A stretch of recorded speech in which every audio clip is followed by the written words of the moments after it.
네, 첫 번째 큐브는 누가라는 키워드를 가지고 왔습니다. 한국토지주택공사 LH가 직원들의 땅 투기 의혹에 대한 비판이 일자 안 입고 오면 이직하라는 글을 올려서 논란을 부추긴 익명의 게시글 작성자를 색출해서 처벌하기로 했습니다.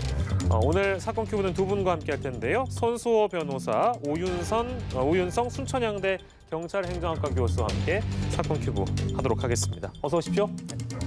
네, 논란이 됐었죠. 안 입고 오면 이직하라. 이제 이 글을 올린 작성자를 LH가 수사기관에 고발을 한 건데 이건 어떤 혐의를 적용을 받을 수 있는 겁니까? 네, 미국에 있는 회사입니다. 네네. 서버도 외국에 있고요. 이 블라인드라는 게시판에 글을 올린 건데 뭐 내부에서 신경도 안 쓴다. 예. 뭐 안 입고 오면 이직해라. 어차피 차명이라 다 찾지도 못한다. 네. 이게 복지다. 뭐 이런 납득하기 힘든 이야기를 한 건데 예. 많은 사람들이 이제 분노하고 있잖아요. 네네. 그런데 또 법적으로는 또 관점이 좀 달라질 수도 있습니다. 일단 지금 LH가 고발을 했습니다. 예. 그리고 수사가 진행될 것으로 보이는데 일단 고발을 한다고 해서 그 고발한 죄목에 대해서만 수사하는 건 아니거든요. 예. 하지만 LH가 고발한 건 이렇게 됩니다. 우선 공사 직원과 가족뿐만 아니라 전 국민을 모욕했다. 예. 또 명예를 훼손했다. 이건 모욕죄와 명예훼손죄가 성립한다고 주장하는 것이죠. 예. 그리고 또 이 부정적인 여론이 확산되도록 조장해서 3기 신도시 등 핵심 정부 정책 추진을 방해했다. 예. 이게 업무 방해죄다라고 주장하면서 고발한 상태입니다. 예. 짧게요. 그러면 이게 성립이 될 거라고 보십니까? 어떻습니까? 쉽지 않습니다. 쉽지 않습니다. 네, 이거는 좀 어렵습니다. 왜냐하면 일단 그 명예훼손죄와 모욕죄가 성립하려면 그 피해자가 특정돼야 되는데 예. 이게 전 국민, 뭐 전 직원, 예. 뭐 LH 직원의 가족 이게 특정이 되는 것인가 좀 의아하고요. 예. 그리고 또 업무방해죄라고 하더라도 업무방해죄는 이게 위계나 위력을 통해서 업무를 방해해야 돼요. 예. 그러면 그게 위력이라고 보기는 어렵고 예. 그럼 이게 위계인가? 이게 속임수인가? 거짓말인가? 만약에 직원이 아닌 사람이 직원인 것처럼 해서 이런 얘기를 했다면 속임수이긴 합니다만 예. 그렇다 하더라도 실질적으로 업무가 방해되거나 업무에 구체적인 어떤 그 현실적인 위험이 발생해야 되는데 예. 과연 그렇게 됐는가?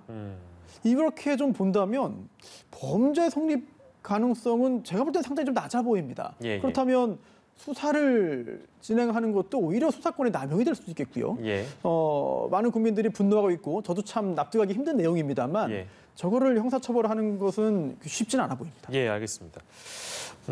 가능성, 그러니까 범죄 성립 여부에 대한 판단을 손수호 변호사께서 해주셨는데 이런 가능성이 제기가 되고 있습니다. 그러니까 글쓴이가 현직 직원이 아니라 뭐 전직 직원이거나 혹시 계정을 도용했을 가능성을 열어두고 수사한다면 아까 이제 짚어주신 대로 범죄 성립 여부가 좀 달라질 수 있습니다. 어떻게 보고 계신지요, 오윤성 교수께서? 저는 이제 그 전현직 그 직원에 의해서 만약에 했다라고 한다면 뭐 쉽게 그 안에 들어가서 이제 본인의 아이디를 치고 할 수 있다라고 보고요. 또 이제 나머지 만약에 또 본다면 전혀 다른 사람이 도용을 해서 들어갈 수 있는 그런 가능성이 있는데 지금 저는 그 이렇게 어떤 뭐 사람 화를 돋구는 거 아닙니까? 어차피 시간 지나면 끝난다. 너희들도 뭐 공부 잘 못해서 못 온 거 아니냐 이런 식인데 저는 두 가지로 봅니다. 하나는 이 어떤 그 LH에 대해서 공격을 하니까 그 공격에 대해서 분노를 가지고 단순히 어떤 그렇게 심풀이를 한 거 하나. 두 번째는 고도의 어떤 그 나름대로의 의도를 갖고 있다는 거죠. 야, 우리만 했냐? 우리 말고 뭐 정치인 또는 고위 공무원들도 다 했지 않냐? 그러니까 이것에 대해서 판을 좀 더 키우려고 하는 그런 의도도 있다라고 보거든요. 그래서 이제 전현직 이 LH 공사 직원에 의해서 했을 가능성은 그 안에 들어가면은 일단 그 정보를 입력을 시켜야 되기 때문에 그것이 높고요.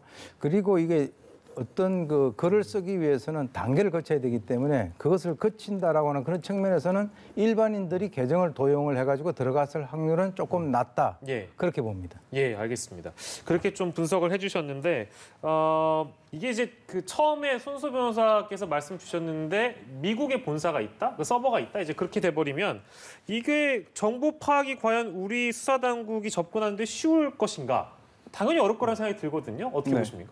이것도 좀 나눠서 봐야 돼요. 우선 이게 외국 회사입니다. 법적으로. 예, 그리고 예. 또 서버도 외국에 있기 때문에 예. 우리 수사기관이 이 부분 명예훼손이나 모욕 등이 성립한다고 설령 생각한다 하더라도 예, 예. 이걸 가지고 강제 수사할 수는 없어요. 따라서 진상 파악이 쉽지는 않은데 네. 하지만 가능성은 있습니다. 왜냐하면 이 블라인드 사이트에 가입을 해서 글을 남기기 위해서는 일단 자신이 근무하는 그 회사 이메일 계정을 통해서 예. 확인을 해야 돼요. 따라서 이 블라인드 앱을 운영하는 회사의 서버는 다 암호화돼가지고 거기서 확인할 수 없다 하더라도 예. 또 그쪽에 정보를 제공해주지 않을 것이지만 예.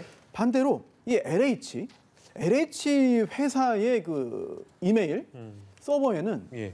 흔적이 남아 있을 겁니다. 아. 따라서 왜냐면 그렇게 해서 확인이 돼야 이 회사에 정말 근무하는 직원이구나 예, 예. 라고 확인이 돼서 그다음에 글을 쓸 수 있게 만들어주는 시스템이거든요. 예. 따라서 지금 이 글을 쓴 사람이 정말 범죄를 저질렀다고 수사기관이 판단을 하고 또 영장을 청구해서 법원이 발부한다면 확인할 수는 있죠. 예. 다만 다시 원점으로 갑니다. 가능성은 있지만 예, 예, 정말 범죄를 저지른 게 맞느냐. 예. 이게 내부 징계 사항이 되느냐, 그리고 또 민사적으로 위자료 등의 손해배상 책임을 지느냐 여부와 별개로 예. 정말 형사적인 범죄인지 여부를 따진다면 부정적으로 보는 게 맞을 것 같거든요. 예. 따라서 가능성이 없진 않습니다만 확인을 못하고 넘어갈 수도 있어 보입니다. 예, 알겠습니다.